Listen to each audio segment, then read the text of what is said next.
How do you know when it's time to have brakes on your car? As a novice, if the brakes are squealing, you feel a pulsation in your foot when you're stepping on the brake, hear any kind of noise. When you apply the brake, if it pulls right or pulls left or anything like that, that's a clear indication you're having a brake issue. So you want to have it checked out. How do you check brakes? Whole different animal on it.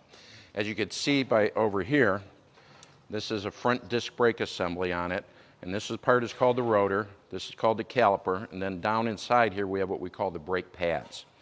Brake pads, normally when they're good, will look nice and thick like this, and if you look at this little tab right here, what this tab is designed to do, when the brake pad wears all the way down, that tab will rub on the rotor and make a squealing noise. So if you hear any kind of squealing in your brakes, that's probably a good indicator your brake pads are worn to the point they need to be replaced. Now, when you look at brake pads, of course, if it's nice and thick, that's good. That's partially worn. This is to the point where you're down to about 3/32 or so, and that is a worn out brake pad when you see it like that. What you want to do is make sure you catch it before it wears all the way out, because if it wears all the way out like this one, you now have metal rubbing on metal and you start ruining a lot of parts, and that gets expensive. So to check your brakes way before you need them, have it done every time you have your oil change checked, and that'll help you out. Number two, if you hear that squealing sound, that's an indicator you're having a problem. Now let's go to the back brakes on this one. These back brakes here have not been serviced in forever. If you kind of look at this, you'll see that there is no scuffing or wear marks here. This caliper is actually frozen to the point where this rear brake is not working at all. This brake does not stop the car. You push on a pedal, it's doing nothing. That is very dangerous for the simple fact, let's say you're on a wet road and you have to do a panic stop. This wheel doesn't brake.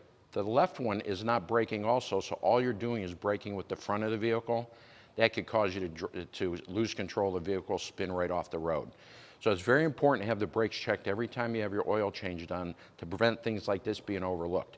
So this vehicle needs a complete 2 new rear calipers on it, 2 new rear rotors, and the pads just to get it to work. Then hopefully everything else is fine on it. So the moral of the story is here, if you have your brakes checked every time you have your oil filter, oil, and lube done on your vehicle, you'll probably save hundreds of dollars because you'll catch all these things before they get desperately bad. In this particular case, this caliper should have had a caliper service done probably 1 or 2 years ago to keep all this moving and sliding. They never had it done, so now it needs a few $100s worth of work, where a slide service will only been about $70. So you could save hundreds of dollars by having your brakes checked regularly.